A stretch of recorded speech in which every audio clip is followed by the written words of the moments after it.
This is the story of Judah, son of Israel, and his daughter-in-law, Tamar.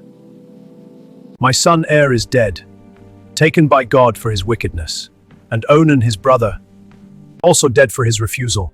All I have left is my boy Shelah, and I promised Tamar she would wait for Shelah.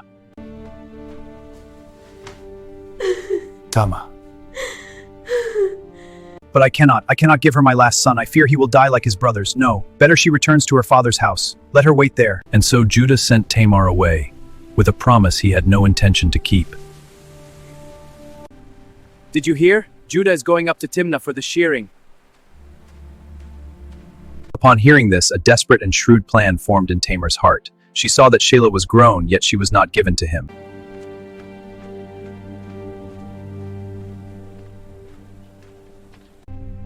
Come, let me come in to you. What will you give me, that you may come in to me? I will send a young goat from the flock. And what pledge will you give me, until you have sent it? What pledge shall I give you? Your signet and its cord, and the staff that is in your hand. I have given them. What have you done? Take this young goat to the woman at Enaim, and get my pledge back from her. I will. I searched, but no veiled prostitute has been there. The men of the place said no prostitute has been here. Let her keep the things then, lest we be laughed at.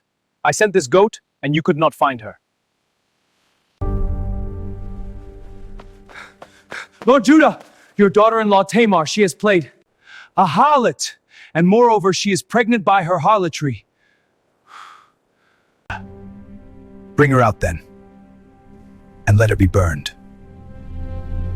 She must be judged for such an abomination. Bring her forth! Oh, please. Take these to the man who owns them. Say to him, I am with child. By the man to whom these belong. Please examine whose these are.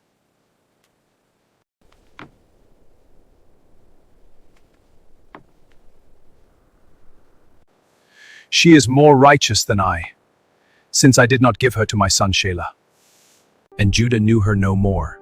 But in the fullness of time, Tamar gave birth to twins, Perez and Zerah. And through the line of Perez would come kings and prophets. For in this tale of deception and disgrace, a thread of God's surprising grace was woven. Friends, you have heard the tale, you have seen the deception, the desperation, the disgrace. You have watched a daughter-in-law play the harlot and a father-in-law condemn himself with his own seal and staff. And perhaps you are wondering, why is this story in the Holy Book? What is God doing in this mess? Let me offer you 3 truths from this ancient story. God does not wait for us to be perfect. He works with us in our imperfection, chiseling away at our pride, until we, like Judah, can finally see ourselves clearly. God's grace runs through broken vessels.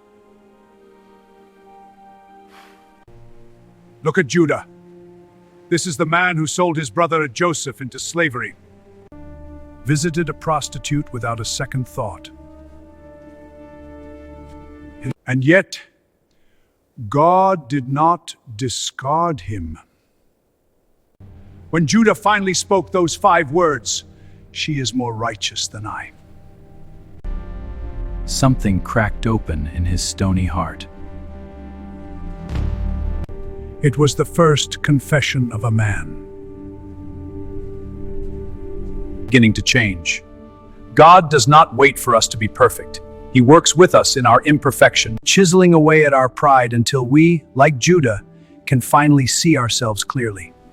The question is not, are you broken? The real question is, how can you be whole? That is where our journey begins. Will you let God use the breaking? God hears the cry of the forgotten. Tamar had no power. She was a woman, a widow, a Canaanite, sent away to wait for a promise that never came. By every earthly measure, she was invisible. But God saw her when the system failed her, when the patriarch abandoned her, when justice was promised and then withheld. Tamar took a dangerous risk to claim what was rightfully hers. The Messiah came through the mess.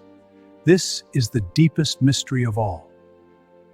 From this scandal, this story of prostitution, deception, and family dysfunction came Perez. And from Perez came King David. And from David came Jesus Christ. Think on that. The Son of God did not descend from a polished lineage.